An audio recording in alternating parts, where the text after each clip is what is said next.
That's probably enough time for everybody to get logged in.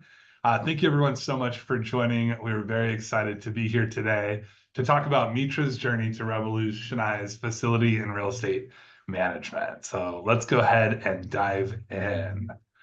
Want to start first with some introductions. So maybe we can kick it over to you, G10, to get us started. Yeah, thanks, Matt. Thanks for, first of all, thanks for having me on. My name is Jitin Patel. I am the Chief Improvement Officer for Mitra, which operates KFC and Taco Bells in 15 different states. Awesome. Taj, how about you introduce yourself?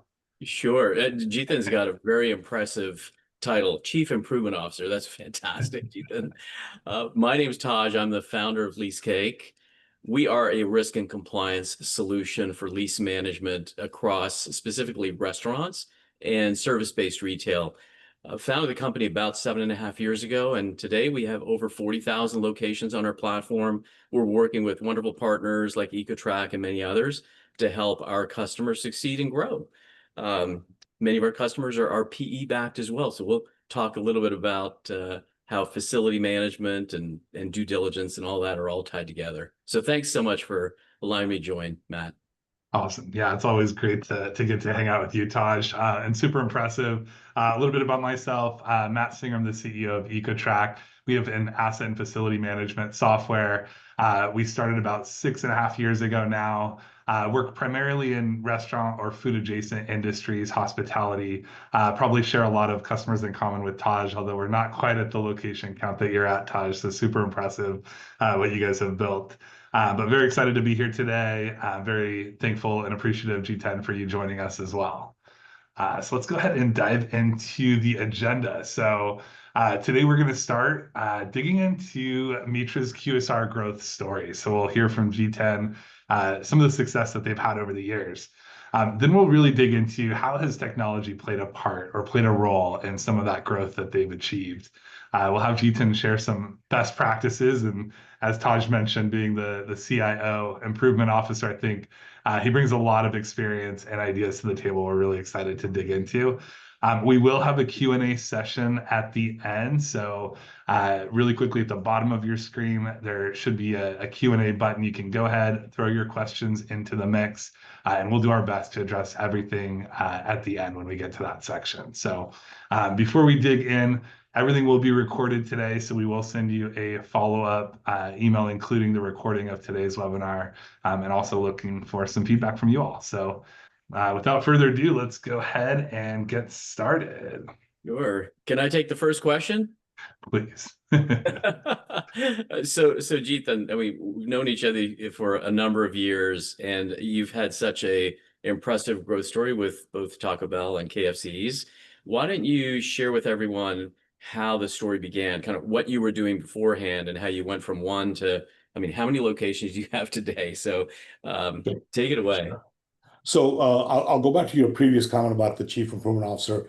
It's a title that I'm trying to figure out what it means, but basically, and you'll see that theme throughout the conversation, it's whatever I can do to save money for the company in the middle of the P&L, right? So anything that we could do with, and like I said, you'll see that with Leasecake and Ecotrak that we'll discuss. What can we do to help the operations team, the support team be more effective, more efficient, faster, data-driven, et cetera, to better provide cost savings. First of all, we started in 2009. Manish and Pushpak, two partners, two friends since high school. They started in 2009 with one KFC Taco Bell in Anna, Texas. That's still our only location in Texas, by the way. The rest are all out of state. We started, and they started with a big dream of having 3 Taco Bells. Somewhere along the way, we made a wrong turn, ended up with 175 locations. The big dream is 3. Yeah, big dream with 3 Taco Bell locations, yeah. And so with the right partners helping us, operational focus, like I said, Ecotrak, Leasecake are types of partners that we've found along the way, and they've led us to scale to where we are now in 15 different states. We have about 38 Taco Bells, 3 freestanding Taco Bells, but others are combo units. Wow, that is just insanely impressive from one location in 2009 to 175 units. Uh, Talk to us a little bit. I mean, obviously, you guys have accomplished so much and kind of achieved those initial goals of 3 units, but would love to hear a little bit about, how you're looking at future growth and what you have maybe planned for the remainder of this year, if you wouldn't mind sharing. Sure, sure. So we're looking for long-term sustainable growth, right? We don't want to just get into something and be in it. We want something that we can actually grow into for a long period of time. So new store development, remodels are something that we focus on, along with acquisitions. We're always looking for opportunities. Technology plays a huge role in helping us evaluate sites, management timelines, spend control, along with what Ecotrak provides from asset perspective as well, facilities. So those are things that we need to be able to help us with the scale, especially like you said, as fast as we've grown from where we were to where we are. And also with one being in Texas, everything is remote for us at the central office, at the support center. So we have to have visibility into those as well. Hmm, very cool. Mind if I go next, Matt? I want to ask a question about you talked about your first location. Is that in Anna, Texas, Ethan? Yes. Was that an inline end cap? Like, give me a sense of. It's a freestanding. It's a location that's freestanding. There's shopping around it, and things have developed. When we were there, when we first got there, there was not much around it. But we will look for end cap, inline, a freestanding, depending on the location, depending on opportunity, depending on the market. We'll look at all of those opportunities. Uh, it just with partners such as yourself, it helps us to keep track of where the deadlines are, where the obligations are, and along with, as I said, lease cake, it helps us keep moving things faster. Yeah, I appreciate that. So, is there one specific format or brand that works better as a standalone? Like, let's say the Taco Bells are better like this versus a KFC's, or does it depend? We prefer we prefer freestanding buildings, but if you're looking at some areas of Philadelphia where we have majority of the stores, we may look at inline or end cap. Prefer end cap just because a drive-through is important for us. With the inline, it's harder to have a drive-through, so we will prefer freestanding or end cap. Okay, okay. As it relates to your growth strategy, how important is it to have information available for you to make strategic decisions or strategic planning decisions? Like, how do you look at solutions to relate to tie to your growth? We wouldn't be able to do without it, right? Information is key. What you can't see, you can't plan for, right? And then that visibility, we have to have that. Leasecake gives us those timelines, and I love the fact that your tool allows me to have more than just leases for deadlines in there. I can put other things in there as well, and it keeps track of those deadlines. Renewals, we don't miss them because of that. I get notifications so many different ways. With Ecotrak, it helps us into asset conditions, repair history. We're trying to be proactive and manage those when we know we've had enough the lifetime of the asset. What have we done with it? What have we spent on it? We may be able to look at that history now and be able to plan better as to what we want to do with it. The data, all of that combined, helps us with long-term planning. That's cool. Well, there was a store that you had just done this big, huge conversion, right? T Tell us about that. Yeah, it was a KFC Taco Bell in Philadelphia. We call it Passyunk. It's on Passyunk Boulevard, and we just converted that to a freestanding Taco Bell. That's one of our third ones. So we're at three, like we wanted. We're at three Taco Bells. Ecotrack was a great partner when we were going through the transition, helping us go through it, tag everything, get everything up and ready as quickly as we wanted and needed. When we were doing the other locations, that was under construction, so it was a little challenge, but Matt's team was fantastic working with them. Wow, how many assets is that you're tagging? I gotta ask because I'm sure everyone's Depending asking. on location, it could be remember they're doing everything from the AC units to the water warmer, right? So it could be a number of units, 100 units or 100 different assets in each location or more. Dang. Yeah. Crazy. That's so tough to manage. Yeah, I mean, I feel like you guys have seen so much growth, and I'm sure there's been so many challenges along the way. And I know that economic pressure. There's challenges every day that come about. I would love to hear from you. What are some of the problems that you guys have faced and maybe are facing today with some of that growth strategy? And I know Taj's tool is great, but how are you using that to kind of navigate some of those challenges and do better at planning and achieving your goals? Yeah. That's part of the relationship, right? That's part of having great partners. With you guys, it's leases, critical dates, deadlines, renewals coming up. We don't miss those. Those are part of the challenges. With Ecotrak, we're being proactive, not just reactive to what's going to happen. It helps us stay positive, keeps the cost control in line, and that's what helps our lean team scale the facilities portion of our business. How big is your team? Like, give us a sense of your org structure, because I think you've got maybe it's somewhat unique, but it's a pretty powerful structure I think that you put in place. Yeah, so we have approximately for all the support teams between accounting, facilities, etc. We'll focus on facilities for now. We have two people here that manage all those assets remotely from all those locations. So every ticket, everything that's placed, they have visibility. But the beauty is the stores have the same visibility. The field has the same visibility as to what's going on with any piece of asset that may need attention at any given time. Wow. We're able to see real-time data now. That's Wow. awesome. Yeah, Impressive.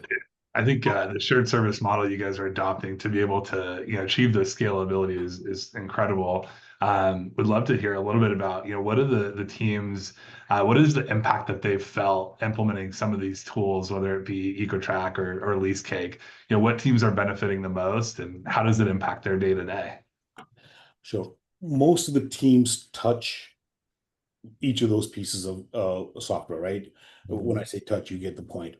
So no one actually touches, but everyone touches. So It's lease a cake cloud. is critical. Matter of fact, I just had a call with our reporting team to go through the rents for next month, knowing that the escalations were coming up, the CAM, etc. Reconciliation is done. I provide the data, they double check it, we review it quickly, and it's off to AP to get it paid. And similar with EcoTrack, right? Accounting, operations, development, legal, everyone touches it. Everyone who needs access to it has it as quickly. Sorry about that. Just getting over a summer cold. Has it available as quickly as we can get it. We are our model is to have as close to real-time data as possible, and both of these tools provide that for us, right? As soon as somebody puts a ticket in, as soon as somebody updates something in LeaseCake, it's available to everyone to see immediately. Yeah, that's awesome. I feel like communication is so critical to the amount of growth that you guys have experienced, and also, having your office maybe not super close to a lot of the locations you're managing. How have you seen, implementing some of these technology tools impact the communication within the organization? It's funny you mentioned that because we're so remote, we whenever we're doing something like this, we roll it out at an location just so we can go see it, touch it, feel it, so that we're not so remote from it. So it helps us tremendously. It helps the facilities team, for example, know exactly what's going on and be on top of it as soon as it happens. We do spend quite a bit of time at Anna. Uh, to make sure that our team here is as familiar as we can be with the equipment or anything going on at any of the remote stores. You got to share some horror stories, because like you said you started in 2010, right, Ethan? Like 2009 with the.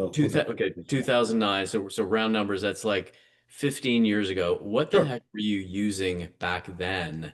That, Ooh. was it like was it like Scotch tape and Excel. Excel. Oh, including for assets. I mean, it's Google crazy the Sheets and upgrade. Excel, there's still some of that for historical purposes that we refer to.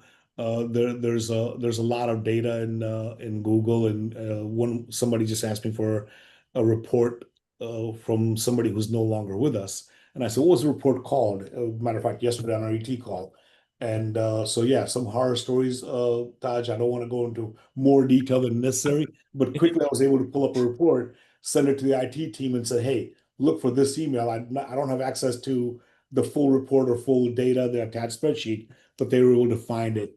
Fortunately, now with the way that both Ecotrak and Leasecake keep the data intact for us, and we own that data, we have the right to that data. So whenever we need it, we can access it.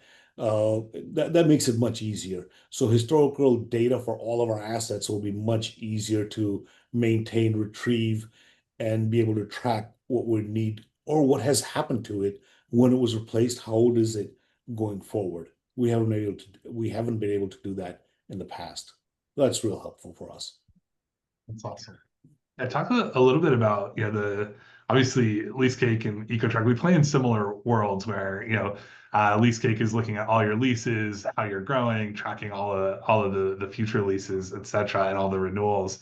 How has working with both technologies helped your team, and what synergies are you finding in using, both that future, trackability with your leases, and then also having all the asset and performance data at each of your locations?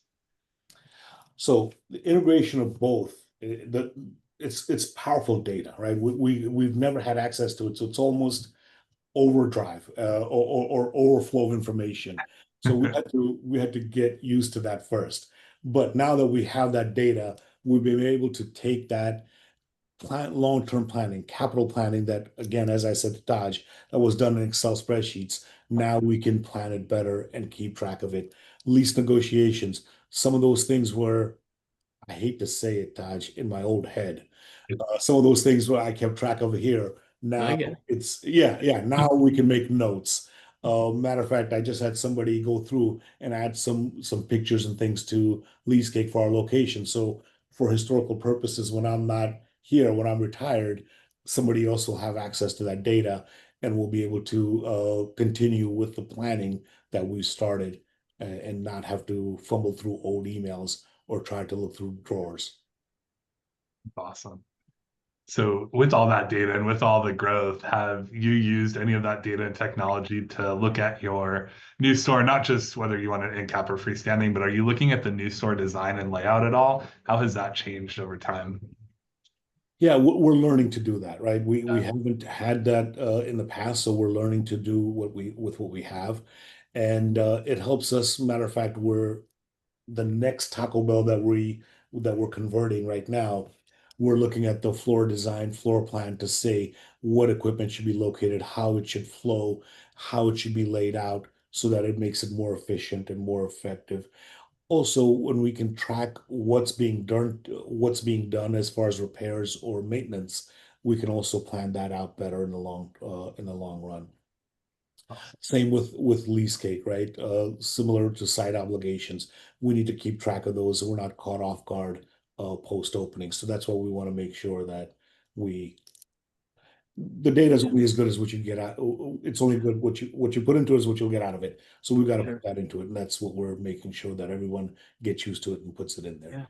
Yeah. Jithan, with all of the time and the level of details in getting your lease secured with TI allowances, making sure the build out is up to your spec, are you finding that while you're up and running and operating, that you don't want to be repairing something that's the landlord's obligation, right?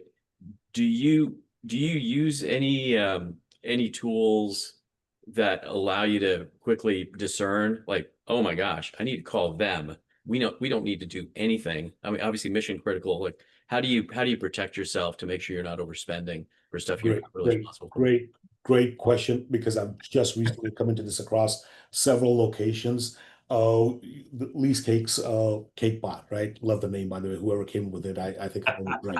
Cake Bot. Uh, I used to have to go and try to read a 60-year-old lease 70 pages, 80 pages, or longer in some cases to try to figure out because it refers back and forth. Now with CakeBot, I can go into it and say, I'm looking for who's the responsible party for such and such, and I can find that. I've been able to catch a couple of locations where historically, unfortunately, we've maintained those things. Again, legacy systems, you get handed down something, you keep maintaining it. And recently, trying to reconcile some CAM, I found that the landlord's responsible to maintain a couple of different things at different locations where we've now made the facilities team aware of it. Hey guys, let's not do that starting this summer on. The landlord's responsible for this maintenance. Let's make sure they're responsible. Let's make sure that they're keeping track of it, and we don't end up paying for it. We don't end up making it our liability. So that's Sure. tremendous help. Yeah. Uh, Well, from a emergency situation, I'm sure that Matt and his team allow you to just execute on costs and repairs that you can invoice the landlord for, or certainly track and account for that. Is that right? Yeah. Most of those things where the landlord's responsible are outside the building, Taj. So they're anywhere from parking to parking lights to landscaping, snow removal, etc. So we haven't had to incorporate that into Ecotrak yet. Got it. But we are using that for our own tracking to make sure that warranties are being used responsibly, right? Because there are some cases where the Right. maintenance, the equipment could be under warranty, but we didn't know that. We weren't tracking it. Right. We didn't know how long the warranty was from the manufacturer. But Ecotrak keeps track of that for us and make sure that we're not paying for that warranty. Or We got to connect the CakeBot and Emma, which is our chatbot, get those two talking so that we can seamlessly get that information. I want to part of that conversation. Awesome. Maybe we could flip it over and talk about some best practices. I know you mentioned you're looking at retirement, G10. You kind of manifested that. So before you get there, would love to hear some best practices and kind of dig into some of that. Best practices. What can we do to get fewer surprises, right? That's the ultimate win for us, right? What can we do to make sure that we're planning things, executing things, resolving things once and for all? Uh, Taj, you mentioned emergency. So anything that comes up, we like to handle it as solve it now, but go back and make sure that we don't have to touch it again. So it's everything from and tying it with the retirement word. I told Pushback, our CEO, I said, anytime I renew a lease, I'm going to renew it for beyond my retirement. So I don't have to renegotiate with this landlord. This is going to be somebody else's Smart. problem to deal with the next renewal on this. Same thing with Ecotrack, right? Once we solve it, it's get it operational, get it running, make sure the customer's not impacted. Now, what can we do to make sure that it's fixed long term? How can we plan for that? The quick wins are make it fast, make it quick, make it informational, make sure it's data driven so that we can everyone makes the right decision for the short term and the long term. Ultimately, everything is looked at from a long term perspective. Can I just ask a question about the menu choices that you guys are rolling out at Taco Bell? Because it leans into equipment for a second. Are you selling chicken sandwiches at Taco Bell now? Well, remember, most of our units are both KFC, Taco Bell Ah, together, right? So everything that we sell is it's from the same kitchen. Just okay. Taco Bell by itself, yeah, Taco Bell occasionally, and we don't get to control that. They dictate the menu to us, and so they do have some limited time offerings, including chicken. Yeah. But you're in good shape because you've got the fryers there at KFC to serve Taco Bell sandwiches. Yeah. Yes. Matt, you've got, I don't know how you deal with this, like hundreds and hundreds of pieces of equipment across hundreds of locations. It's like a matrix beyond imagination. Yeah, for one Taco Bell, I mean, G10 mentioned earlier, but 100 assets per one Taco Bell location that we're tracking, which is just a crazy amount of data. So I do love the chicken nuggets. I tried those the other day, so hopefully that's working in your favor, G10. Surprisingly good. When I when we went to a conference at KFC corporate when it was in Louisville. We tested those, and I'm like, wow, this is something I would go to get, right? It's something if I had to go a block out of my way, I wouldn't mind. This is the nugget I would go get. It was surprisingly good, I must say. Let's see. Talk a little bit about, I know there's a lot of talk right now about AI, automation, robotics, IoT, and there's a lot that restaurants are doing to implement some of those newer technologies. How are you guys looking at that world, and what are some of the things that you guys are considering? We're looking at quite a few things that are AI driven from first of all, from just data, how to analyze the data, because there's so much data that's available to us now, especially with partners such as both of you. There's so much data that comes in that we have a dedicated team just to do some reporting analysis to try to figure out what we should be looking at, where to focus. And one of those great things, like I said, CakePot, we don't have to have our own AI. You guys have it incorporated where we can just rely on the tool that you already have in place. Some of the things that we've struggled with in the past were calls going directly to the stores. We're looking at different ways to intercept them through AI. We've looked into ordering through AI. We're not quite there yet, but that's something that we will continue looking at down the road, where people can go through drive-through and order.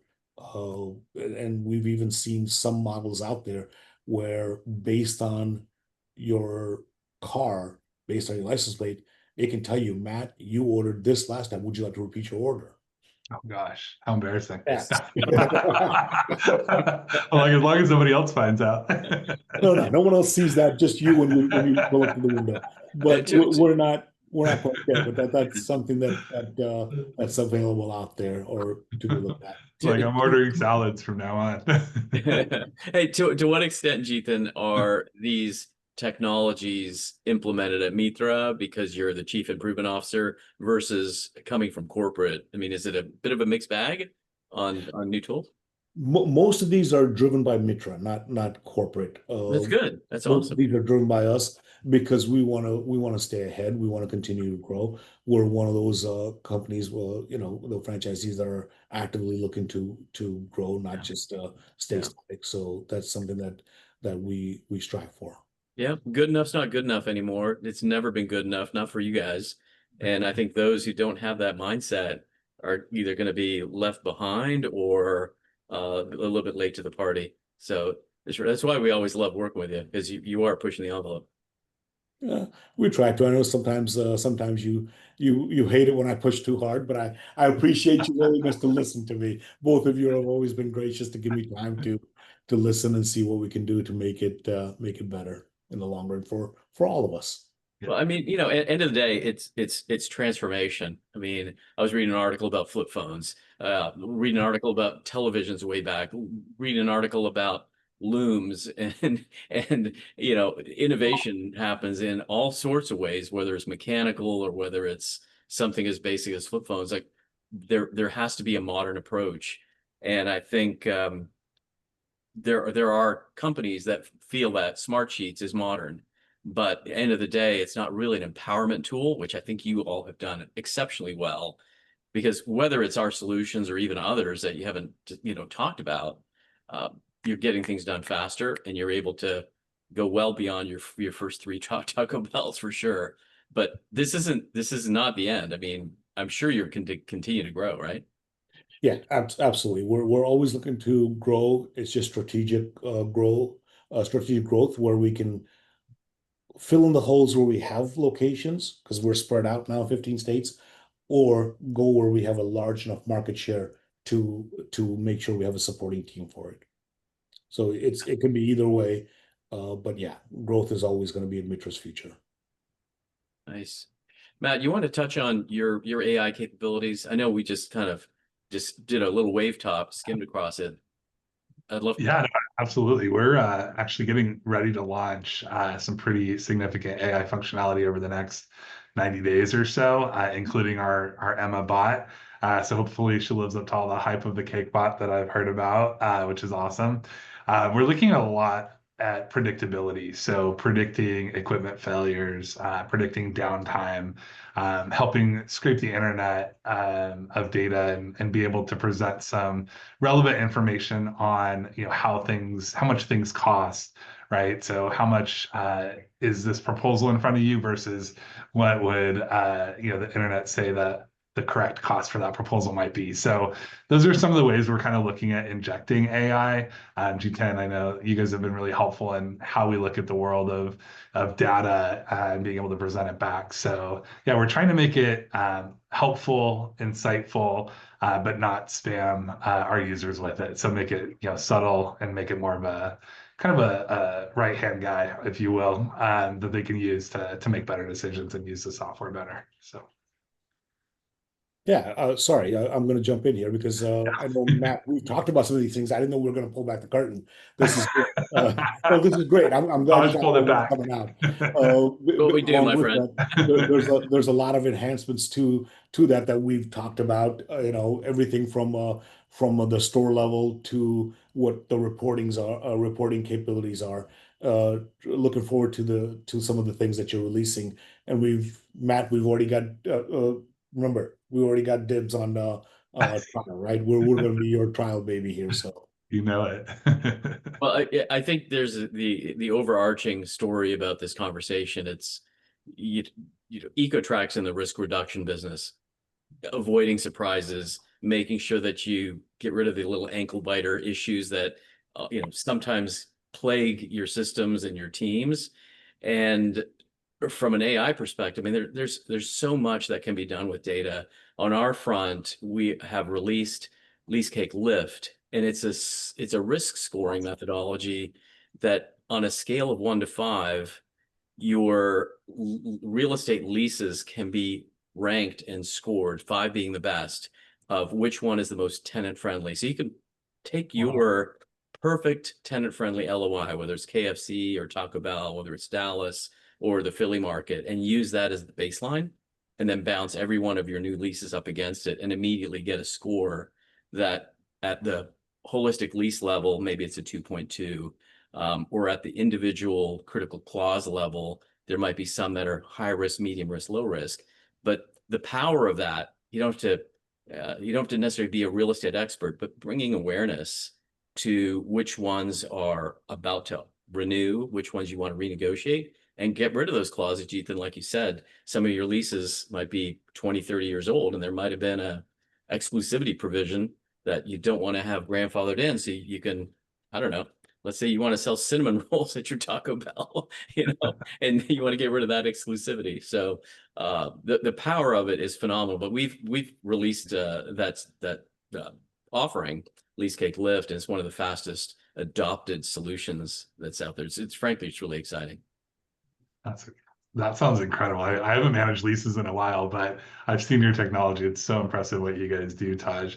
Also, the naming. How do you guys come up with Lease Cake Lift and the Cake Bot? Who comes up with those names? Dude, I've loved Scrabble and I've loved word jumbles ever since I was a kid. So I might have been a CPA and accountant way back, but there's a reason I let my license lapse because hey, this is the kitchen, that's the mixer, this is not a backdrop.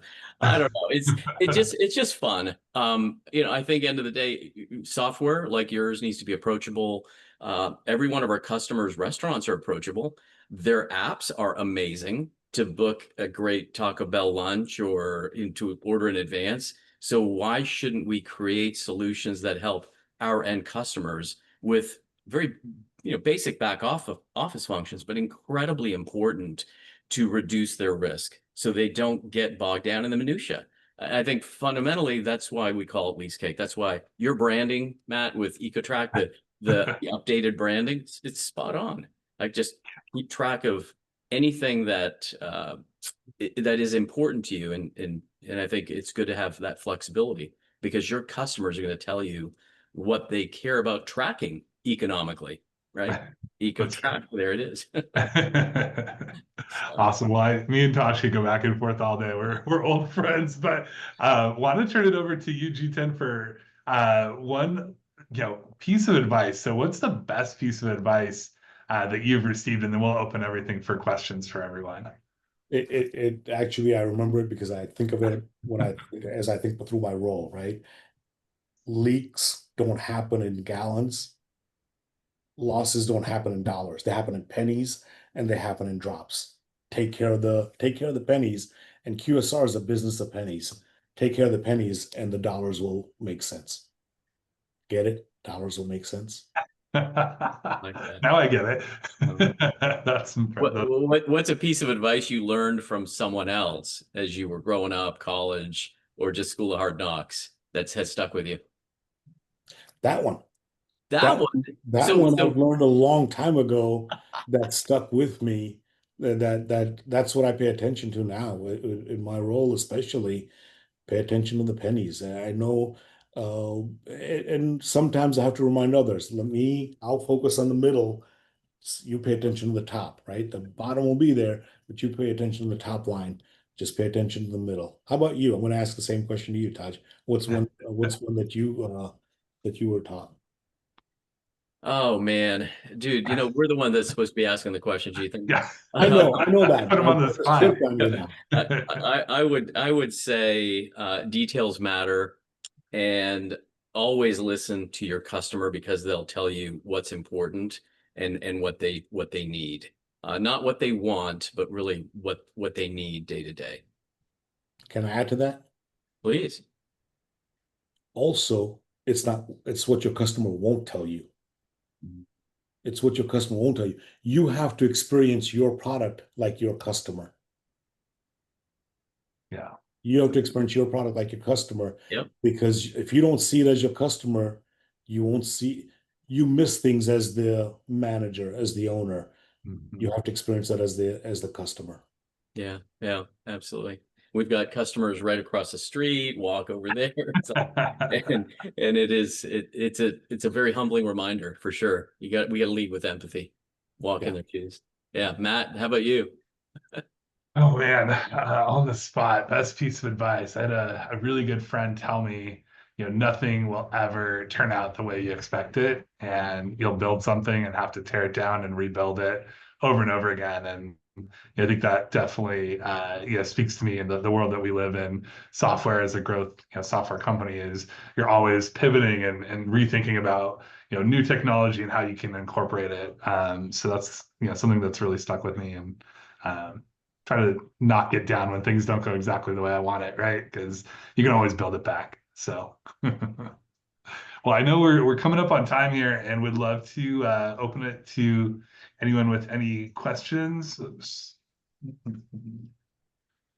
Go ahead and open up the Q&A section here. So we do have a question here. How do you, I think this is addressed to G10, how do you manage the upkeep of the software and make sure that you're tagging new equipment? I think this is specific to Ecotrak. And then what size of equipment are you tagging versus not tagging? If you can share a little bit about that. Anything that may need to be repaired or have had somebody at the store level say this needs attention, whether it needs to be replaced, fixed, etc., we try to tag. Ultimately, if we don't tag it, we can't have data to report on it. And in the long run, as we said earlier, you can't plan for it. So we try to tag everything. Now, we're not going to tag the spoons, etc., but anything bigger than that, we're going to tag. That'd be a lot to tag all the spins. Right. Right. Awesome. I do want to remind everybody there is a Q&A button at the bottom of your screen. So if you have any questions for G10 or for Taj or I, happy to address those now for you. Yeah. There's a question that just came across. What wins have you experienced, Jithan? Any specific example, recent, um, whether it's technology or AI? Any specific example? 100%. I can give you many of them, but one that comes to mind, we spoke about some of our locations.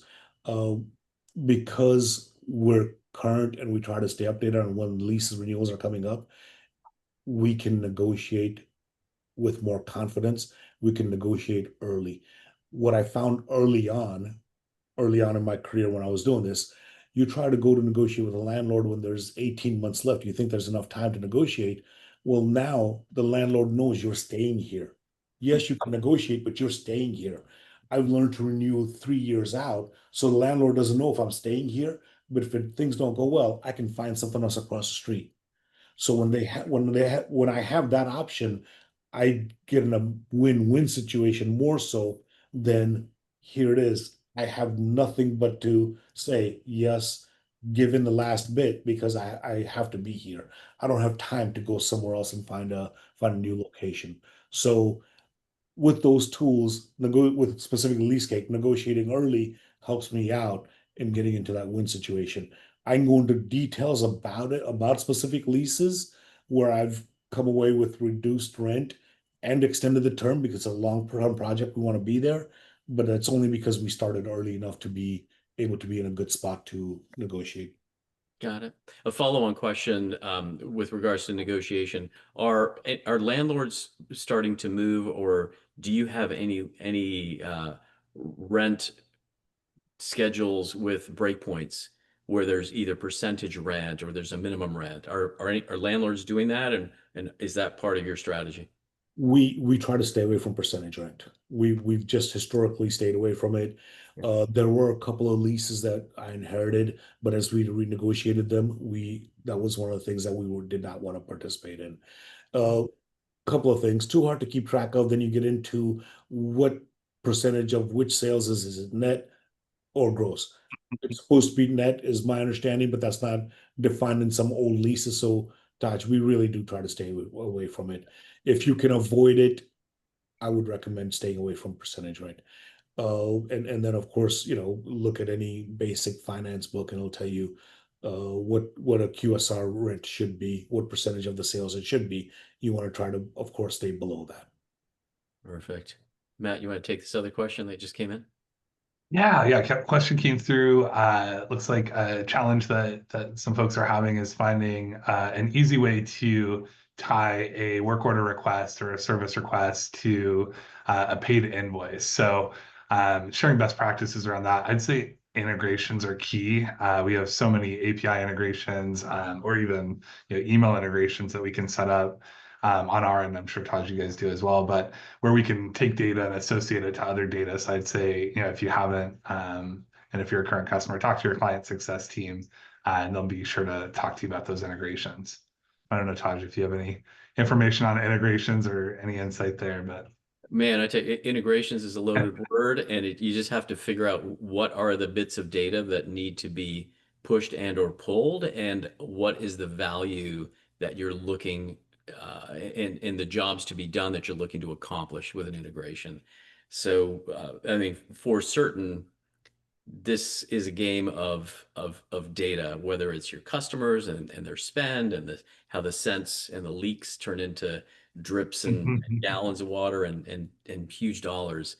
Um, there's always opportunities for us to continue to improve. So we love the integration questions, and happy to set up a little scoping scenario to really understand what you're trying to solve for.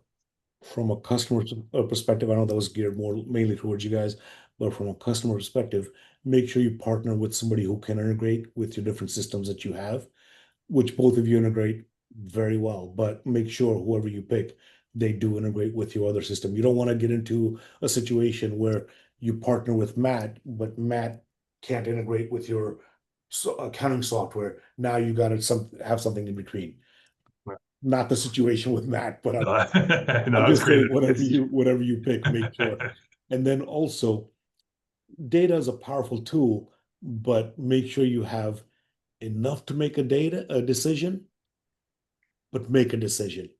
Sometimes we get overwhelmed with data where people just keep staring at it, and the more you dissect, the more you go in loops, and you can't move on, you can't make a decision. Make sure you have a tool that can integrate that data and then give you what you need to make a decision. It's great advice. Analysis paralysis. Well, thank you so much, Shita and Taj. Always fun getting to see you. And thank you everyone for joining. Wanted to share our contact information. If you have any follow-up questions, we're happy to answer those via email. We'll leave those on the screen. We'll also be sending you a copy of the presentation after the call. So thank you everyone so much for joining, and hope you all have a wonderful rest of your day. Thanks, guys. Thanks, guys. Thanks, Matt. Talk soon. Bye.